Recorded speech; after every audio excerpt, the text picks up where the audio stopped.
ஐயனாரப்பன் யார் மகன் என்று தெரியுமா?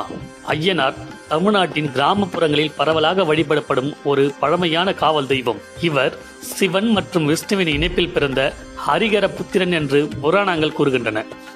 கிராமங்களை பாதுகாக்கும் சக்தியாகவும் நீதியை நிலைநாட்டும் நாயகனாகவும் குதிரை அல்லது யானை மீது ஏறி பூரண புஷ்கலை தேவியருடன் காட்சியளிப்பவர். 7ஆம் நூற்றாண்டைச் சேர்ந்த பிரம்மாண்ட புராணம் ஐயனாரை ஹரி மற்றும் ஹரனின் மகன் என்று குறிப்பிடுகிறது. இவர் பெரும்பாலும் பிரம்மச்சாரியாகவே வழிபடப்படுகிறார். கிராமங்களின் எல்லையில் பெரிய மரங்களுக்கு அடியில் அல்லது சோலைகளில் அமைந்த சிறிய கோவில்களில் ஐயனார் குடிகொண்டு அந்த கிராம மக்களை பில்லி சூனியம் மற்றும் தீய சக்திகளிடமிருந்து காப்பாற்றி வருகிறார். பல இன மக்களுக்கு இவர் குலதெய்வமாக இருக்கிறார். பொதுவாக ஐயனார் வீர உணர்வுடன் குதிரை அல்லது யானை மீது அமர்ந்த நிலையில் காணப்படுவார்.